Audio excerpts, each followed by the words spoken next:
In response to my last video, I got a wonderful comment where somebody asked about the exhaustion from always working to heal trauma and where the boundary is between working to transmute other people's trauma and just simply not playing the game.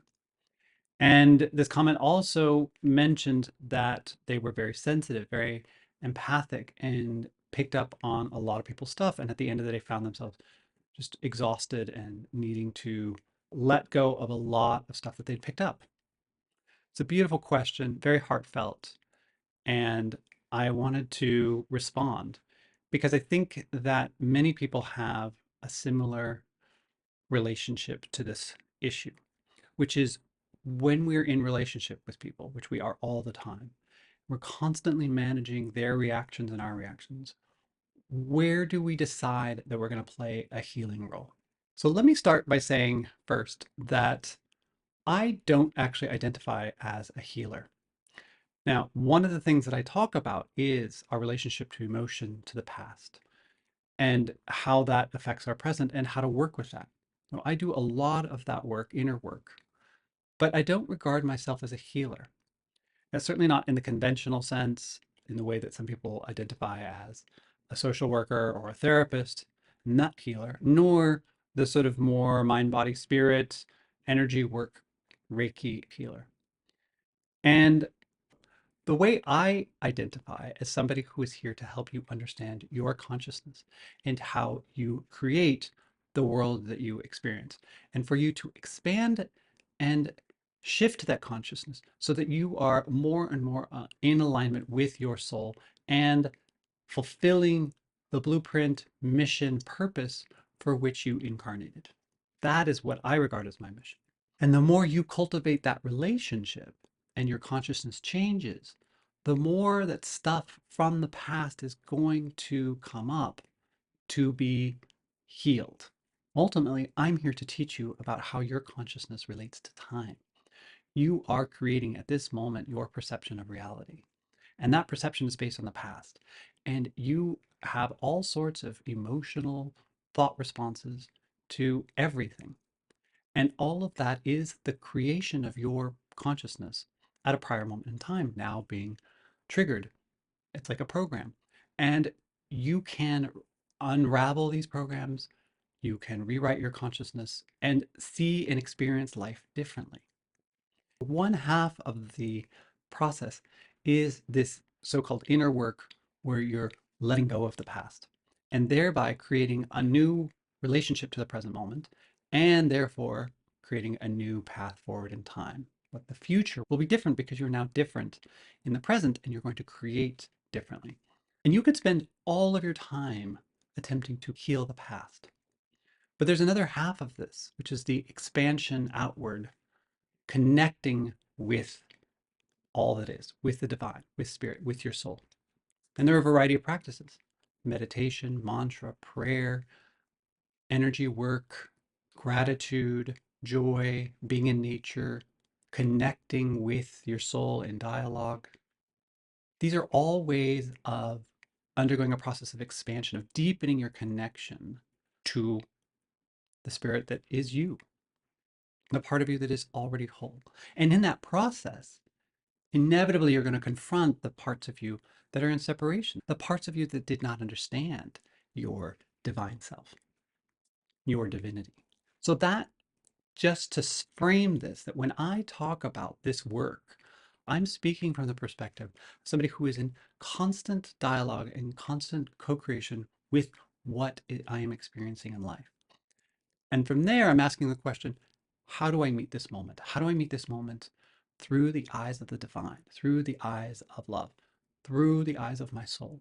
And that is different from seeing somebody in pain or somebody who's behaving based on their wounds, acting out of their trauma, and saying, oh, I need to heal them. It's a different relationship to that question. Because if you are meeting everybody with the idea, oh, I'm going to help you transmute trauma, I'm going to help you heal, it is exhausting because every opportunity is an opportunity to try to heal or fix somebody.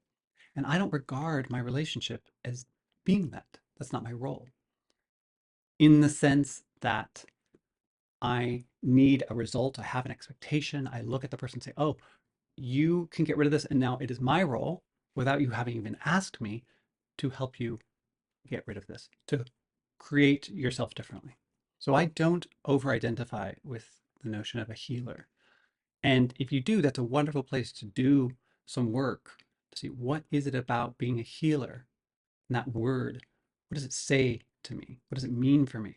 What attachments do I have to that? Because a lot of people want to be healers. And underneath that is a whole host of emotional needs and desires that are usually fueling that identification. When it comes to meeting people and facing somebody who's in a place of pain, speaking from their wound, acting out of trauma, how do you find the balance between performing a healing kind of role or meeting them in that space and drawing a boundary? That's how that question came to me, with the idea of it can be exhausting and sometimes I don't want to play their game. And that right away sets up a dynamic like, oh, I either have to go into this to fix them, or I'm simply going to see this as some sort of game or subterfuge or ploy, and I need to avoid it. And so we can play with that framing, but I want to suggest just a different way of entering relationships. When I enter in a relationship, I want to meet the person where they are, be present to them, be able to listen to them. But at the same time, the fundamental core value that infuses my interactions is compassion. Compassion for myself and compassion for the other person. And so I generally ask three questions. What do I need right now? What do they need right now? And what is the most loving response that answers both of those questions? What is the most loving response in this moment? Because every moment is a little different, depending on where you're at in your day, the situation that you're in, the context of this relationship, what history you have. All of that has to inform how you're going to meet this person, from a perfect stranger to somebody that you might have a deep personal relationship with, to somebody with whom you have a kind of intermediate relationship, an employer-employee relationship, co-workers, neighbors. Now, there's a spectrum of intimacy here, and that informs how I meet somebody when they're speaking in pain. And I also keep in mind, is that speaking out of pain a venting, a dumping, a sort of, I need to get this off my chest, I need to share?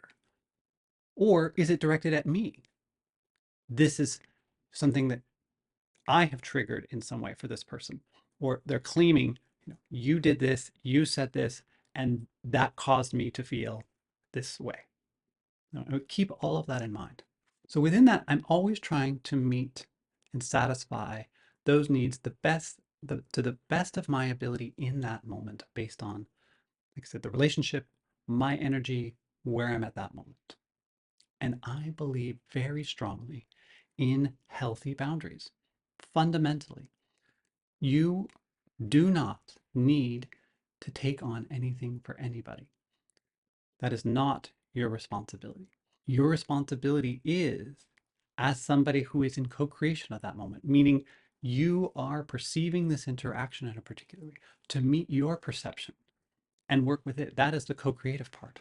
And when you meet somebody who's in pain and you say, my role here is healer to fix this, that is how you are creating that relationship. That is how you are creating the moment and what you perceive to be the response, the proper response to this relationship at this moment in time.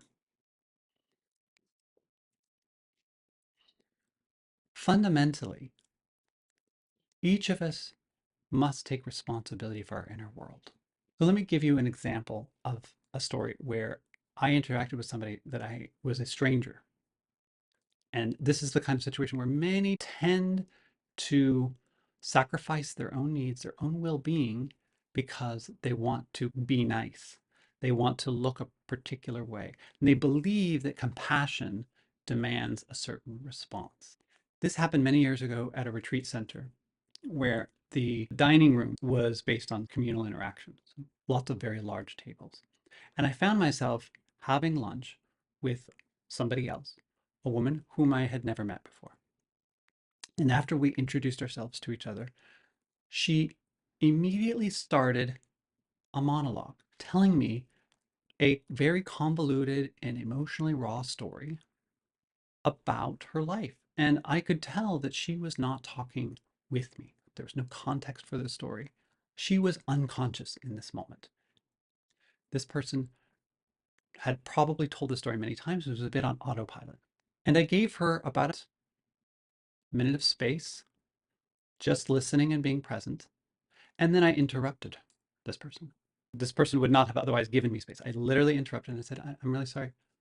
Why are you telling me this?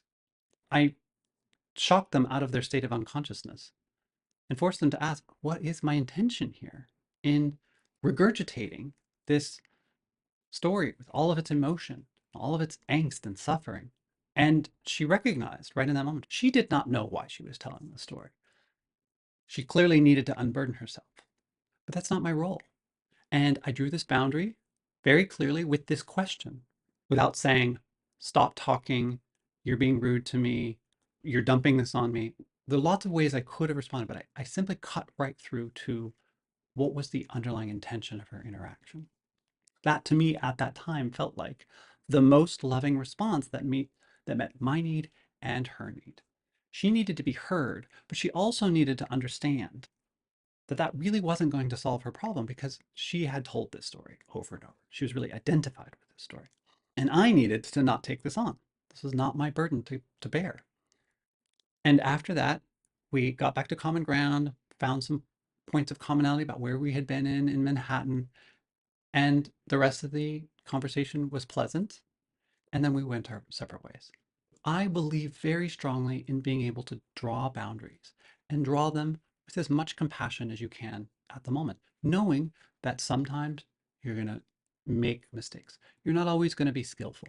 I've made plenty of mistakes, and every one of those is, again, an opportunity to understand how it is I'm co creating the situation, why I chose the words that I chose, what energy was beneath them, and to learn from that.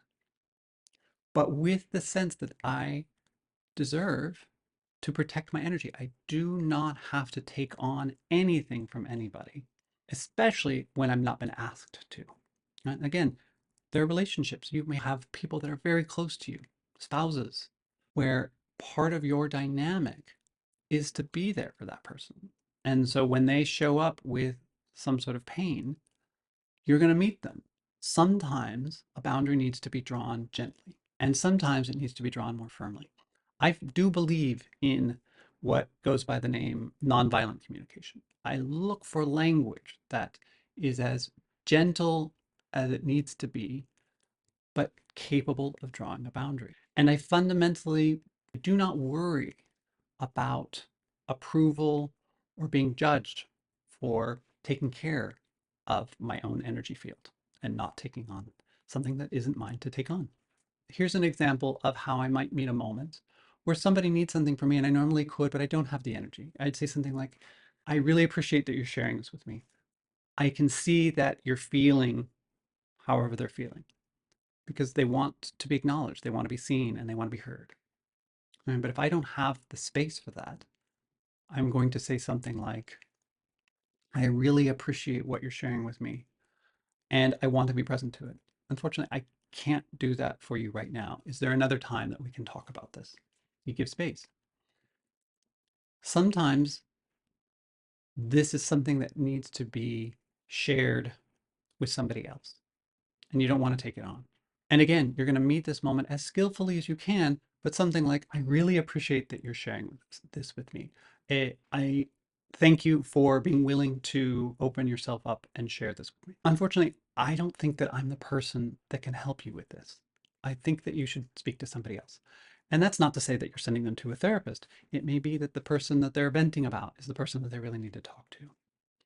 Or you can simply say, unfortunately, I'm not capable today of talking about this, or I don't really feel comfortable being the person that you want to talk to about this. I'm wondering if there's somebody else you could speak with. It's just an example. And again, the idea is to be as gentle and clear and compassionate as possible while also honoring your needs. Oh, and ultimately, I'm trying to get them to understand why it is that they're sharing this with me. If there is an underlying kind of healing component, it's why are they sharing this with me? And that is not to say that I won't hold space for somebody. I will. There are times that it's appropriate to hold space for somebody and let them be heard and listen and be empathetic. Help them. I can see the world through your eyes. I can tell that this is really painful. Sometimes they need some understanding, and that's okay too. Can you give it to them without taking this on? And that's the skill that you're developing. In all of these, you have to remember that your capacity to be present does not depend on you feeling what they're feeling, or if you do, holding on to it. That is part of what our spiritual practice is about. Meditation, mantra, all the work, meditation, mantra, energy work, you are finding the core of who you are in this path. And that is an anchor. You should feel anchored, grounded, and solid so that you can meet those emotions and understand and know how painful it might be for somebody and not be moved, not take them on. I also protect my energy field throughout all of these interactions. I draw my energy field in because a lot of people are unconscious and their energy fields are way out here and they've just got all sorts of stuff in their energy fields. I will sometimes chant mantras silently if I can, if it's not going to distract me, run through my head, that help with not taking on negative energy. There are times that I've worn jewelry, bracelets, pendants, rings that also just help keep my energy field from taking on stuff that's not mine. So you want to be able to leave a conversation and know this isn't mine. And know that if you find yourself picking up somebody, let it go. I will say return to sender internally. And I notice there's something sticking to my energy field. Now, what if the person is attacking you? Now, this is where we have relationships with very difficult dynamics. It could be parents, they can be siblings, they can be friends with whom we used to be close and now we're not so close because we've grown and transformed on our path and they're on a different path. Whatever it is, if they are coming to you and spewing, they're venting, there's a lot of venom, bile, or they're directing it at you, you're the object of outrage, you're the object of their complaint. The process is still similar. There's some introspection involved. How do I meet this moment with the most compassion? What do I need? What do they need? And what's the most loving response that answers both of those questions? So, first and foremost, I'm listening to how they feel and how they've perceived me, my words, my actions, because they're attributing causation to me. I've done something and made them feel a certain way. Now, on a universal highest level, nobody can make anybody feel anything. They felt something because of their particular programming. In other words, if you have reached a point where you are so anchored in who you are and somebody starts yelling at you or saying something about you, that solidity, that equanimity means you're not going to be moved. We only feel things because our internal programming has triggered. That's at the universal level. Prior to that time, all of us have, at moments, programs that are still being triggered. And I fundamentally believe that part of our path here is to look at how we have created these relationships. How have I behaved? I'm listening, I'm looking, and I'm saying, is that perception accurate? Maybe it is. Maybe I did say something unskillful. Maybe I said something that was too blunt, or I chose a word. I had a look on my face. Whatever it is that's being attributed to me, I want to look at that honestly.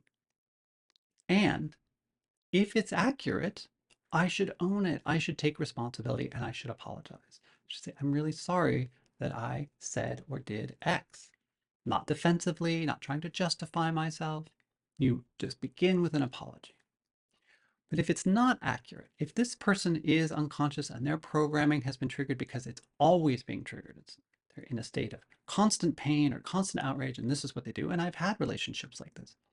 I've learned to draw boundaries really firmly. Sometimes I don't say anything at all. Sometimes I just meet it. I'm not going to play their game. I'm not going to take the bait. I'm not going to respond to that.